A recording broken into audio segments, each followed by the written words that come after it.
Assalamualaikum warahmatullahi wabarakatuh. Alhamdulillah, wassalatu wassalamu ala rasulillah wa ala alihi wa sahbihi wa man wala, amma ba'd. Ayyuhal ikhwah, a'azzani wa a'azzakumullah. Saudara-saudaraku yang semoga dimuliakan oleh Allah, kita lanjutkan ta'lim kita membahas kitab Ad-Durarul Bahiyah fil Masailil Fiqhiyah karya Imam Muhammad bin Ali Asy-Syaukani Al-Yamani rahimahullahu ta'ala.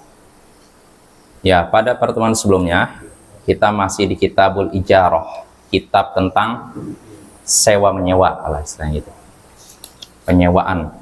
Kita terakhir kita sudah membahas tentang perkataan Imam Syaukani boleh menggaji atau menyewa seorang untuk baca Quran, tapi bukan untuk mengajarkan Al-Quran.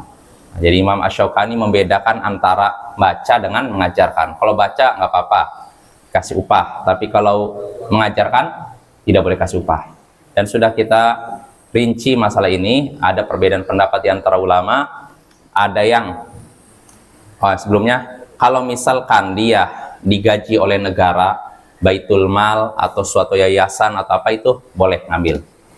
Nah, yang jadi perbedaan pendapat itu kalau seorang istilahnya memberikan tarif, menentukan tarif, saya mau ngajar kalau dikasih begini selama 1 jam 50.000. Nah, inilah yang jadi perbedaan pendapat. Ada yang membolehkan secara mutlak dan ada yang melarang secara mutlak. Membolehkan artinya halal, mau diambil tarifnya 1 jam 1 juta, silahkan. Ini membolehkan secara mutlak. Dan ada yang melarang secara mutlak, mau besar kecil, kalau menentukan tarif hukumnya haram. Ini pendapat kedua. Dan pendapat ketiga, ini pendapat yang pertengahan, boleh menentukan tarif kalau memang dibutuhkan. Nah, inilah pendapat yang Allahu a'lam mungkin lebih kuat di antara dua pendapat sebelumnya. Jadi pendapat yang benar, boleh seseorang menentukan tarif dalam pengajaran Al-Quran kalau memang membutuhkan. Membutuhkan di sini maksudnya apa? Untuk memenuhi kebutuhan primer.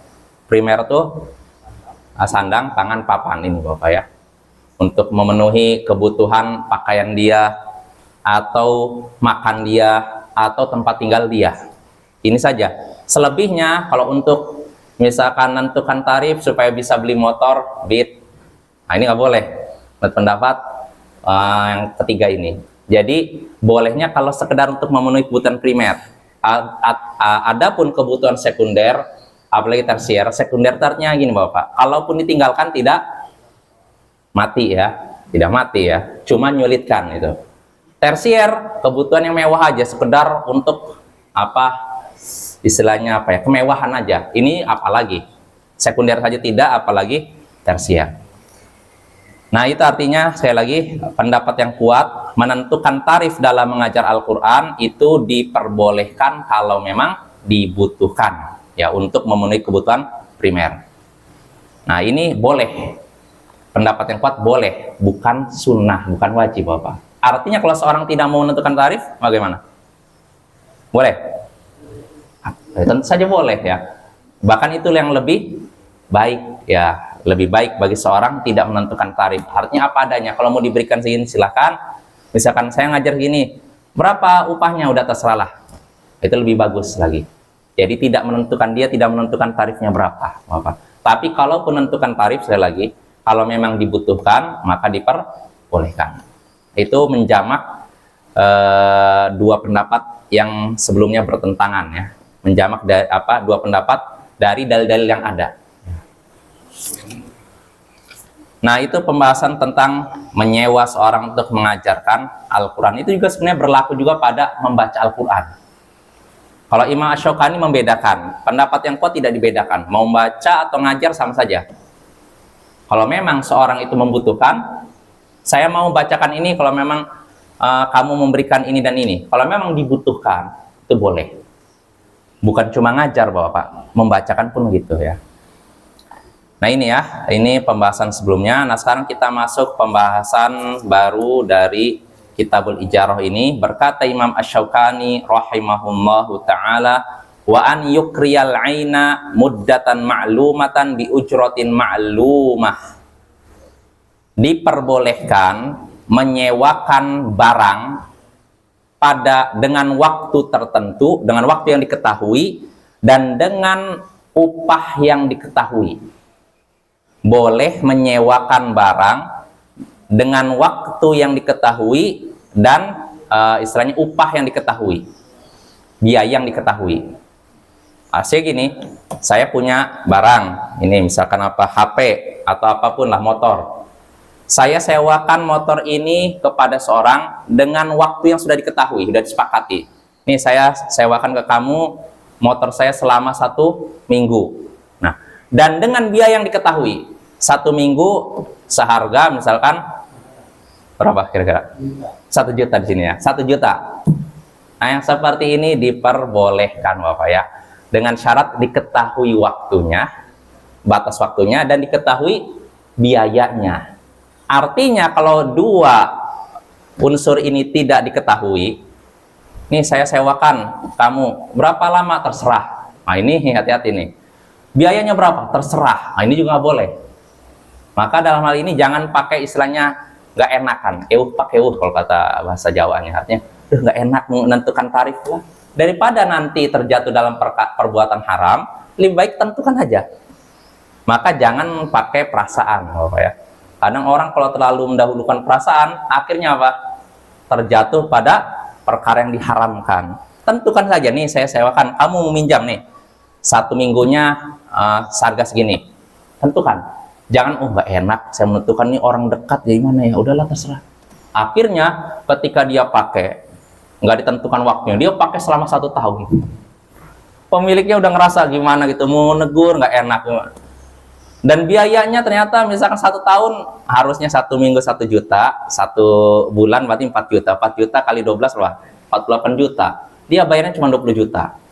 Sehingga akhirnya pemilik motor ini ngerasa apa? Nggak enak ya, artinya ngerasa kesal. Ini orang udah nyewa 1 tahun ternyata bayarnya cuma 20 juta. Ini gara-gara apa? Nggak enakan, apa ya? Jadi jangan.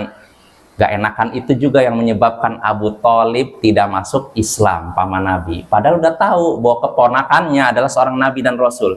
Tapi karena gak enak sama kaumnya, dia akhirnya apa? Memilih tidak mau masuk Islam. Akhirnya celaka sengsara di akhirat, ya, menjadi penghuni neraka. Maka Bapak, perasaan gak enakan ini harus disingkirkan kalau dalam masalah agama. Kalau memang sudah ada dalil Al-Quran dan hadis, kita ambil ini, dan jangan kita mendahulukan perasaan kita.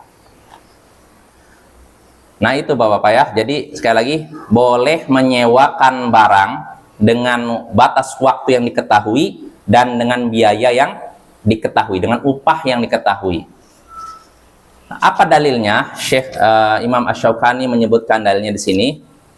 Kata Imam Asy-Syaukani rahimahullah, wa amma kaunuhu yajuzu an tukriyal au an tukral ainu muddatan ma'lumatan bi ujratin ma'lumatin falima warada min ikra'il aradi fi asrihi sallallahu alaihi wasallam ka hadits Rafi' bin Khadij fi sahihain qal kunna aktsarul ansari haqlan fa kunna nukriyal arda ala anna lana hadhihi wa lahum hadhihi farubbama kharajat hadhihi wa lam takhruj hadhihi fanahana an dzalik fa amma bil waraqi falam yanhana.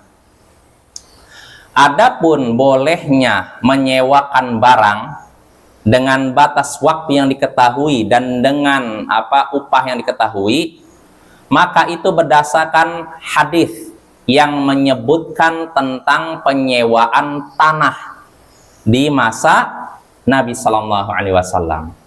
Tadi kan pembahasan kita barang. Nah barang ini juga mencakup apa? Tanah juga. Jelas Bapak ya, di zaman Nabi tanah itu disewakan tanah itu. Seperti contohnya kata Imam Asy-Syaukani hadis Rafi' bin Khadij dalam Sahih Bukhari Muslim, ia berkata, kami adalah orang Ansor yang kami adalah orang Ansor yang paling banyak memiliki ladang.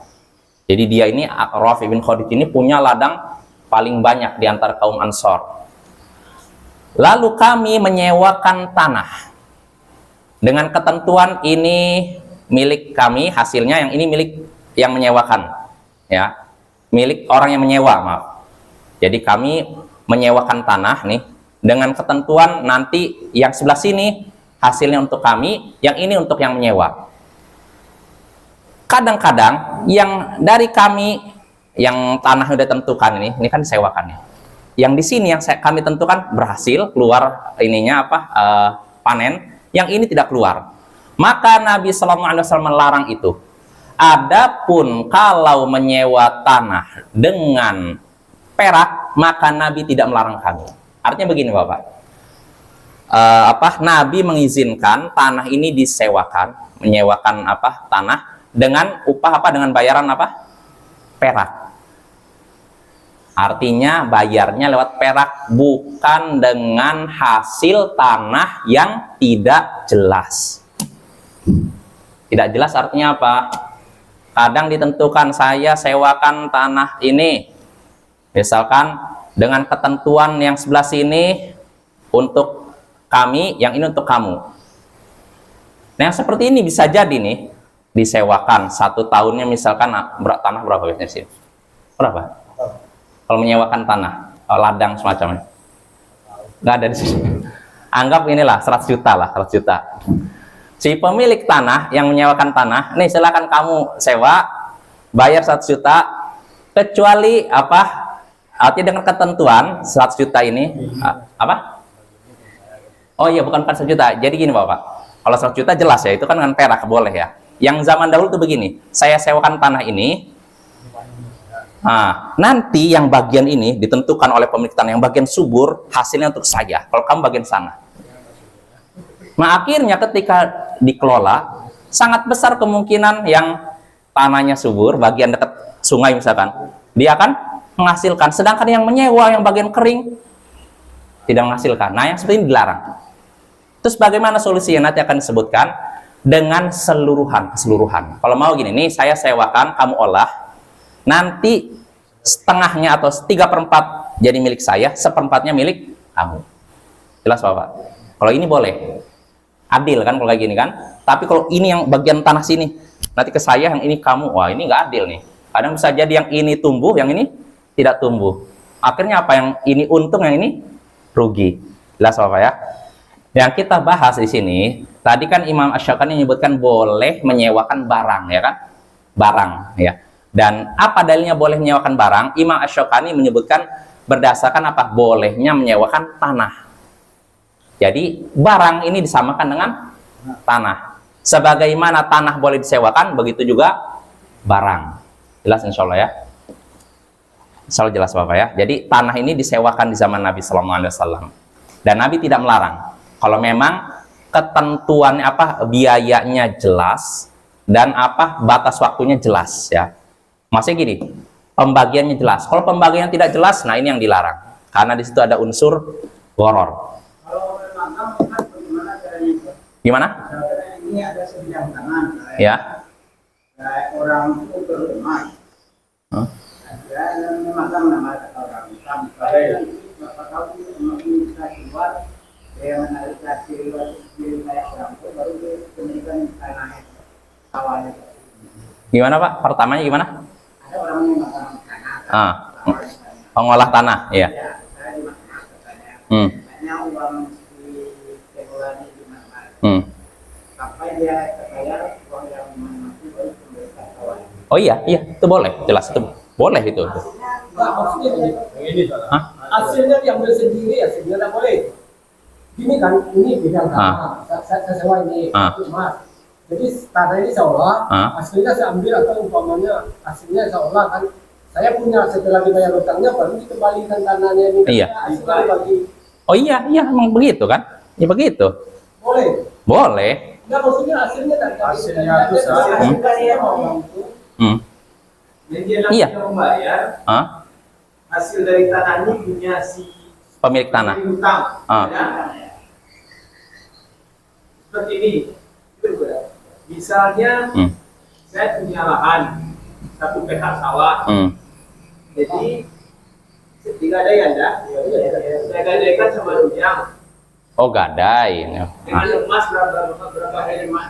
Nah, saya pinjam 5 emas. Ah. Jadi sawah ini dikelola sama Ujang.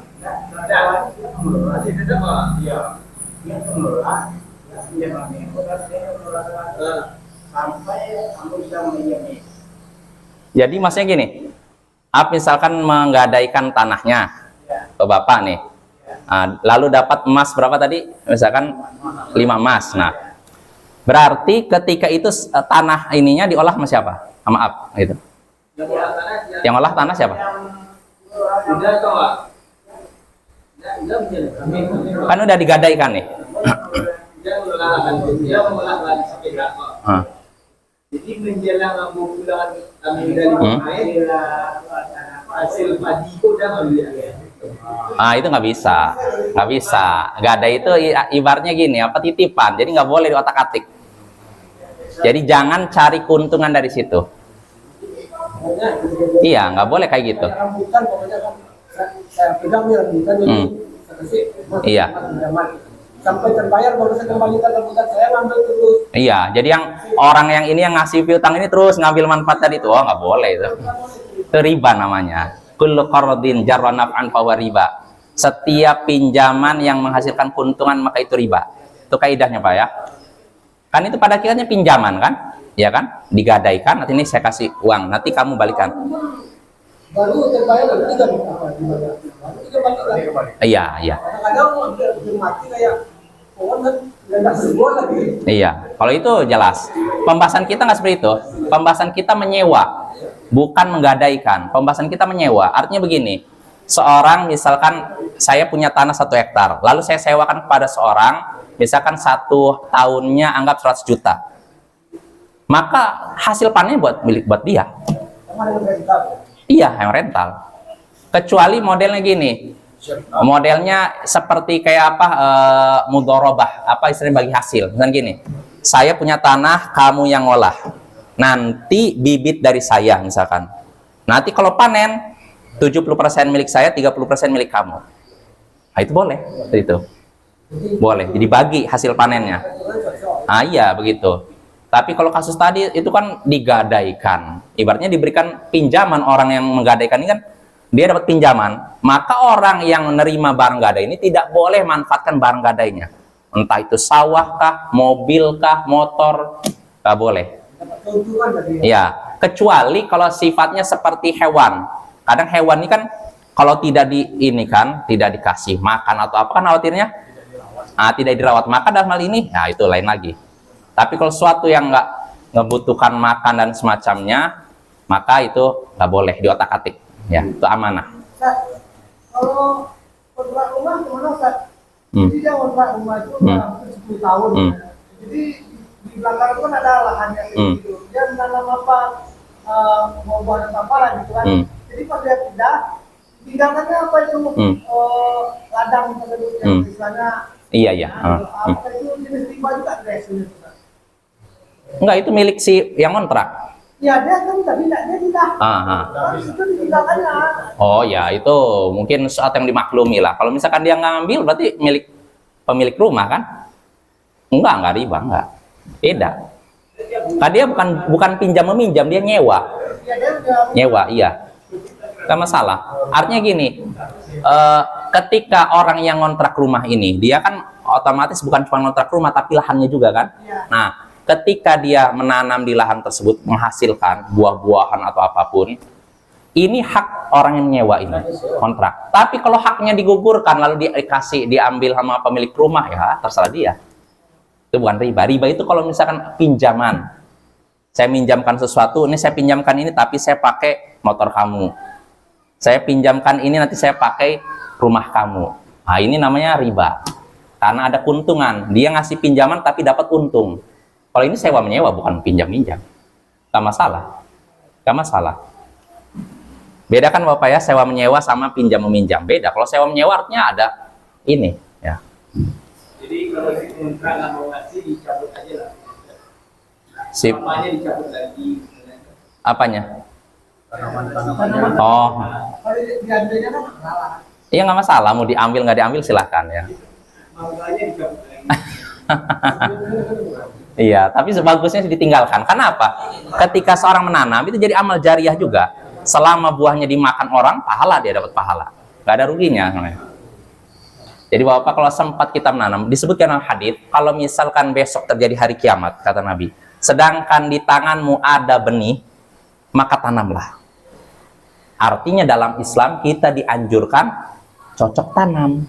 Karena apa? Itu amal jariah. Karena kalau tanaman yang kita tanam tumbuh nih, daunnya dimakan ulat, dimakan burung, buahnya dimakan manusia, dicuri manusia, itu dianggap sedekah dari orang yang menanam. Jadi nggak ada ruginya. Kita udah meninggal nih, tiba-tiba kok amal saya bertambah terus. Kenapa ini? Ternyata gara-gara tanaman kita yang ditanam lalu dimakan orang, dimakan burung, dimakan ulat.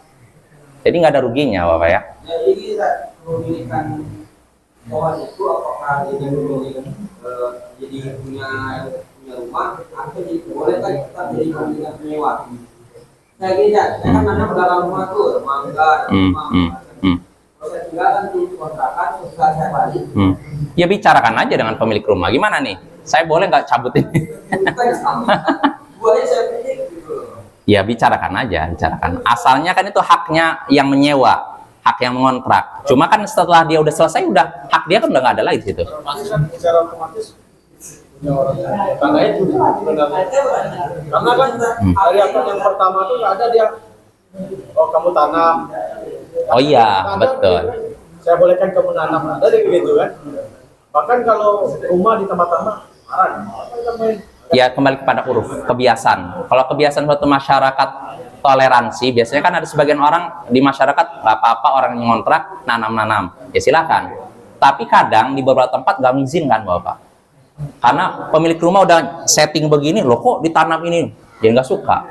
Maka kita kembali ke uruf, uruf artinya kebiasaan masyarakat. Kalau memang uruf yang berlaku di masyarakat, orang yang ngontrak diperbolehkan nanam, maka nggak apa-apa tanam. Maksudnya minta izin, karena pemilik rumah kadang udah menyeting rumahnya untuk ini dan ini. Kalau ditambah-tambah kadang jadi berantakan kan. Nah ini Bapak ya. Jadi sudah dari rumah meninggalkan ini. Bolehkah dia terus melakukan Iya kembali kepada si pemilik rumah, pemilik tanah itu. Kalau pemilik tanah izinkan nggak masalah, dapat pahala juga dia. Apa ya? Nah itu Bapak-Bapak. Jadi itu pembahasan tentang menyewakan barang. Ya menyewakan barang boleh, sebagaimana bolehnya menyewakan tanah ya. Nggak ada perbedaan dalam hal itu. Lalu berikutnya, nah ini kata Imam Syaukani ini, wa min dzalikal ard la bi syatri ma yakhruju minha. Dan termasuk dalam hal itu, termasuk dalam hal boleh menyewakan barang, contohnya yaitu diantaranya tanah. Itu diperbolehkan menyewakan tanah dengan batas waktu yang diketahui dan dengan upah biaya yang diketahui, bukan dengan hasil setengah dari hasil tanaman tersebut, setengah dari hasil tanah tersebut. Artinya di sini Bapak, Imam Asy-Syaukani ini punya pendapat begini Bapak. Tanah, kita punya tanah boleh disewakan, sama seperti barang kan. Ini saya sewakan misalkan motor saya selama 1 minggu 1 juta misalkan, boleh kan? Nah tanah bagaimana? Boleh juga nih, saya punya tanah, saya sewakan ke kamu 1 bulan misalkan 1 juta, 1 juta. Ini boleh, uang, bayarnya pakai uang. Nah tapi kalau hasil bayarnya lewat hasil panen itu, setengah dari hasil tanah tersebut, kata Imam Asy-Syaukani tidak boleh. Jadi bingung lagi Bapak ya. Nanti kita bahas lah. Kenapa ini nggak boleh? Jadi begini Bapak. Kata Imam Asy-Syaukani rahimahullah di sini.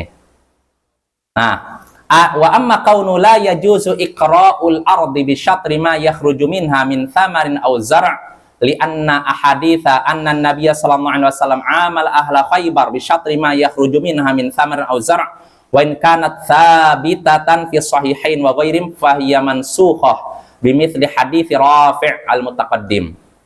Adapun tidak boleh menyewakan tanah dengan bayaran setengah dari hasil tanah tersebut, baik berupa tumbuh-tumbuhan atau tanaman, karena hadis yang menyebutkan Nabi mempekerjakan penduduk Khaybar dengan upah setengah dari hasil tanah, baik berupa buah-buahan atau tumbuhan. Walaupun hadis ini sahih, ada dalam Sahih Bukhari dan Muslim dan selainnya, tapi hadis tersebut mansuh dengan hadis Rafi' tadi. Rafi' tadi kan menyebutkan kami adalah orang Ansor yang banyak memiliki ladang. Lalu kami sewakan tanah dengan ketentuan nanti hasilnya yang ini untuk saya, ini hasil untuk. Jelas Bapak ya? Dia bukan dengan uang, bukan dengan perak, uang emas, tapi dengan itu nanti pembayarannya ini kamu hasil dari sini ini saya. Nah, yang seperti ini terlarang. Nah, jadi katanya kan ada hadis Ibnu Umar yang menyebutkan Nabi Shallallahu Alaihi Wasallam pernah mempekerjakan orang Yahudi Khaybar dengan ketentuan apa? Hasil setengah dari hasil tanah Khaybar itu nanti diberikan kepada mereka, setengahnya lagi untuk kaum muslimin. Nah, di sini kan menunjukkan boleh menyewakan tanah dengan apa? Hasil tadi, ya kan? Nah, tapi kata Imam Syukani, hadis ini walaupun sahih mansuh dengan hadis Rafi' bin Khadij tadi. Artinya apa? Kalau menurut Imam Syukani, kalau mau menyewakan tanah hanya bisa dibayar dengan perak atau emas, nggak bisa dengan hasil tanah. Jelas Bapak? Ini pendapat Imam Asy-Syukani. Memang pendapat sebagian ulama seperti ini. Nggak boleh yang namanya istilahnya muzaro'ah. Ini pembahasan kita muzaro'ah. Udah lewat kayaknya. Muzaro'ah musaqah. Artinya begini Bapak. Muzaro'ah, kita sudah pernah bahas muzaro'ah. Muzaro'ah itu artinya saya berikan tanah pada orang lain, sewakan tanah pada orang lain, nanti tanah ini diolah, nanti dibagi hasilnya. Kamu berapa persen, saya berapa persen. Ini muzaro'ah, sudah kita bahas kan? Nah, Imam Asy-Syukani berpendapat yang seperti itu terlarang. Apa? Nggak dipakai. Dan memang ini pendapat sebagian ulama. Namun pendapat beliau pendapat yang lemah. Karena apa? Hadis yang Nabi mempekerjakan penduduk Khaybar dengan syarat tadi kan mengolah tanah Khaybar. Nanti setengah hasilnya untuk mereka. Ini hadis ini tidak mansuh. Karena sampai Nabi wafat masih berlaku. Sampai masa Umar, bayangkan. Seandainya hadisnya mansuh dihapus, tentu Umar tidak akan, ya tidak Bapak, nggak akan mempraktekkan itu kan. Nah, itu menunjukkan hadis yang Nabi SAW mempekerjakan orang Khaybar, Yahudi Khaybar, untuk mengolah tanah, nanti mereka dapat setengah dari hasil tanah tersebut. Ini hadisnya tidak mansuh dan berlaku terus.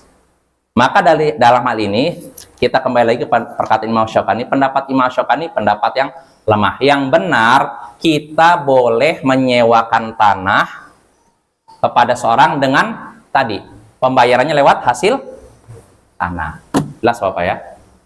Dan inilah yang dipraktekkan kaum muslimin dari sejak dahulu kala. Ya tidak?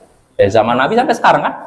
Bagi hasil namanya. Iya, istilahnya kayak model bagi hasil gitu. Ini saya sewakan ini nanti entah bibitnya dari si pemilik tanah atau dari si yang penyewa ini pengolah, nanti kamu dapat 30%, saya 70%. Atau saya 50, kamu 50. Ini hadisnya tetap berlaku sampai hari kiamat. Ya Bapak ya. Jelas Bapak? Nah ini kalau nggak berlaku itu kan cuma ini dari uangnya atau barang panen. dari hasil panen ya. Kalau dari uang jelas boleh. Dan saya sewakan ini bayarnya segini, jelas itu. Kalau yang lain kan nggak boleh dari hasil panen. Itu dari mana lagi? Apanya?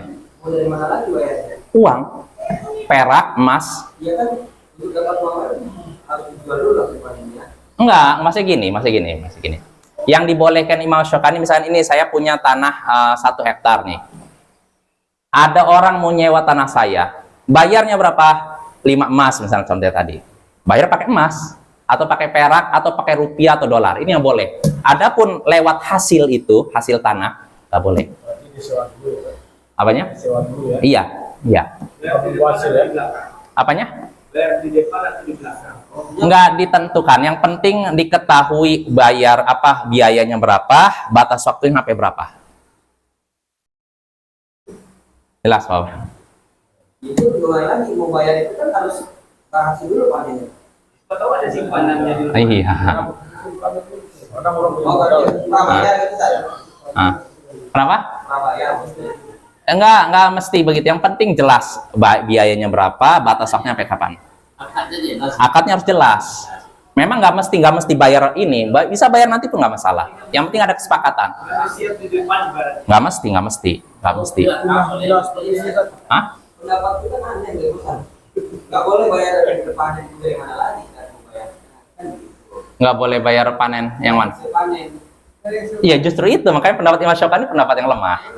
Makanya pendapat yang kuat, pendapat yang bisa dibilang nggak bisa dikatakan jumhur ulama Bapak ya, karena ulama beda pendapat dalam hal ini. Muzaroh ada yang berpendapat nggak boleh sama sekali. Muzaroh tadi tanah diserahkan pada orang nanti bagi itu. Nah ini ada yang menyatakan nggak boleh sama sekali dan ada yang boleh. Ya intinya Bapak ada beda pendapat, namun pendapat yang kuat Allahu a'lam boleh seperti itu. Jadi bayar tanahnya lewat pengolahan itu. Bisa juga kalau tak bukan bayar di awal, bayar di akhir, kumpulkan uang panennya. Iya bisa. Bayar lah. Iya, yang penting biayanya diketahui. Jadi jangan, iya jelas. Jadi jangan cuman istilahnya sama-sama percaya. Karena sebagian orang itu kan, yang penting udah sama-sama percaya kita nggak bisa. Iya, tentu makanya Bapak masalah kayak gitu apalagi menyangkut tanah, uang. Bagusnya tertulis akadnya. Kalau perlu di atas materai. Kalau perlu ada saksi. Itu untuk mencegah konflik. Kadang kalau kita nggak enak akhirnya terjadilah gitu. Udah dipakai tanahnya mau bayar, aduh. Itulah. Itulah Pak. Salah jelas Bapak ya. Jadi kesimpulannya pendapat Imam Syaukani tadi pendapat yang lemah, yang benar boleh membayar menyewakan tanah dengan uang, dengan perak atau dengan hasil dari ini tuh loh tanah yang disewakan tersebut. Ya.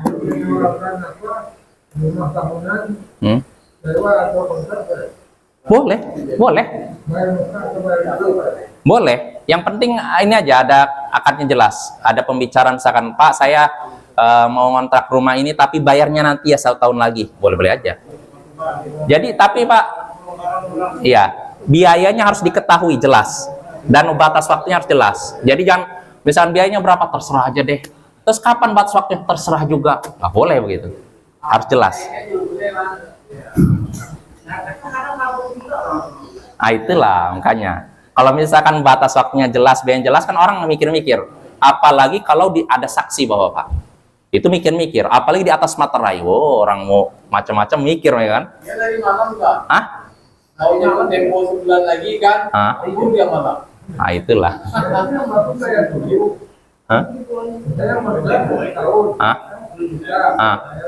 Iya, nggak masalah. Betul. Makanya ini dibicarakan aja sama orang yang nyewain, misalkan Anda mau nyewa berapa tahun? 1 tahun. Ya udah bayar misalkan uang muka, boleh juga uang muka. Misalkan 2 juta dulu boleh. Nanti sisanya bulan depan atau tahun depan. Itu boleh juga. Itulah. Nggak apa-apa Pak. Artinya kita kalau mau tegas nggak masalah. Artinya jangan kita nggak enak-enak akhirnya makan hati. Kita dari awal, saya mau nyewakan rumah ini kalau Anda bayar segini. Jelas dari awal. Iya, karena kalau nggak enak-enak akhirnya udah setahun kabur. Uang nggak dapat, rumah udah rusak pula. Rugi kan? Nggak dapat apa-apa. Maka harus tegas ya. Jadi, itulah. Kalau udah makan hati nggak dapat pahala. Kecuali kalau kita rela, udah nggak apa-apa, saya maafkan. Udah dapat pahala itu. Cuman mau maafkan tuh mudah nggak? Kalau kita, saya maafkan, tapi hatinya bergejolak. Makanya dari awal kita jangan mendahulukan perasaan ya, harus tegas Bapak ya. Ya itu Bapak ya, insya Allah jelas ya. Berapa menit lagi nih? 5 menit lagi ya, 4 menit lagi. Ya udah, kita baca apa? Oh ya udah, kita baca lagi Bapak, tinggal sedikit lagi. Berkata Imam Syaukani rahimahullahu ta'ala, wa man afsada mastu'jira alaih au atlafa mastajarahu minhu dhamin. Siapa yang merusak sesuatu yang ia disewa untuk itu atau merusak apa yang dia sewa, maka dia harus menggantinya. Tanggung jawab ya. siapa yang merusak sesuatu yang ia disewa untuknya atau merusak apa yang ia sewa, maka dia harus tanggung jawab menggantinya. Ada dua masalah Bapak. Pertama, siapa yang merusak sesuatu yang ia disewa untuknya. Misalnya gini, seorang disewa untuk ngolah tanah, lalu dirusak tanahnya, ditinggalkan, lalu ya pokoknya gitulah. Misalkan, ini yang paling banyak, misalkan seorang disuruh menyewa, mengelola misalkan lahan, misalkan anggap padi lah atau apalah. Dia udah disewa nih, kamu nanti ini kamu olah tanah saya segini. Sebulannya misalkan anggap dia gajinya 500. Tiba-tiba dia pergi kemana, naik motor, jalan-jalan, masuklah sapi, makan itu semua. Maka yang bertanggung jawab siapa? Orang yang tadi, pekerja yang disewa tadi, di kontrak tadi, dia lalai, ya kan? Dia merusak apa yang harusnya dia jaga, ya tidak? Ya, itu dia tanggung jawab. Atau kasusnya juga, siapa yang merusak apa yang ia sewa, dia juga bertanggung jawab, harus ganti. Contohnya saya nyewa rumah, kontrak rumah. Lalu saya misalkan ada kerusakan ini atap ini, karena saya mungkin paku-paku bocor. Maka yang harus ganti bukan pemilik rumah, tapi siapa? Orang yang nyewa. Jelas Bapak ya? Nah, dari sini kita bisa mengetahui jawaban sebagian orang yang bingung selama ini. Kalau rumah rusak, siapa yang bertanggung jawab? Apakah orang yang nyewa atau orang yang menyewakan? Apakah pemilik rumah atau orang yang kontrak? Siapa kira-kira? Hah? Seperti apa contohnya?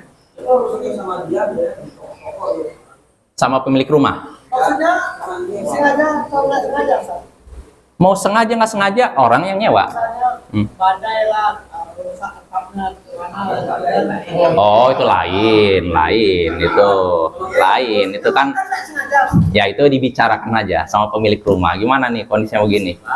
Ya, tapi artinya kalau kelalaian dari pemilik penyewa ini. Kalau orang yang nyewa kontrak rumah ini misalkan lalai mematikan ini misalkan listrik sehingga terjadi kebakaran. Maka dalam hal ini yang bertanggung jawab mengganti bukan pemilik rumah, tapi orang yang kontrak rumah. Jelas Bapak ya? Menyewa rumah. Ya mungkin cukup lah. Hadisnya panjang, ini kan udah 1 menit lagi nih. Hadisnya. Hah?